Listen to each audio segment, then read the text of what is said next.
Right, Second Chronicles chapter 2. Let's once again call this one Turn, but subtitle it Solomon Purposed, because in this chapter it is literally going to say that Solomon purposed to build the temple as told by his father David. But beyond just purposing to do stuff, we are often left with the practical question of how, and that is what Solomon is going to begin to confront in this chapter, where he is going to send word to one of his dad's allies, Hiram, the king of Tyre, and he is going to let Hiram know two things. One, what he purposes to do, and two, what he needs from Hiram to get this done. And this isn't the first time we've heard this story, because this is a retelling of the situation in which Hiram basically says,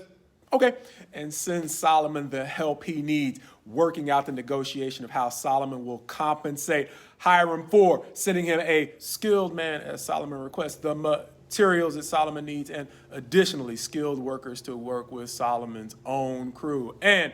in doing so, there are a couple of things that caught my attention. First, in stating his purpose, Solomon is going to add this information in verse 5. The house that I'm about to build will be great, for our God is greater than all gods. That's a pretty bold statement, and understanding that Hiram is a man of Tyre, not of Israel. That has the potential of turning him off and being like, okay,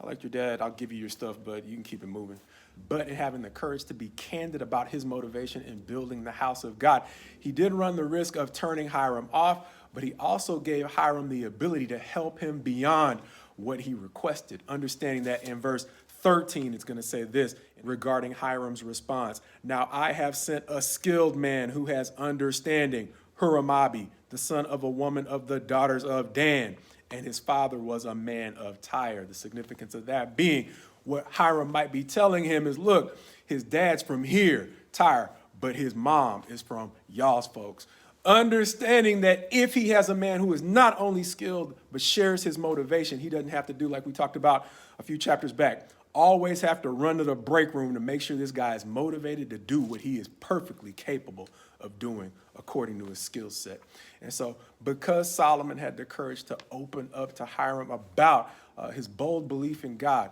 he gave Hiram the opportunity to, one, show the fact that he actually shared that attitude toward God, and two, give him a man that was both skilled and like-minded to help him along his way. And so in Solomon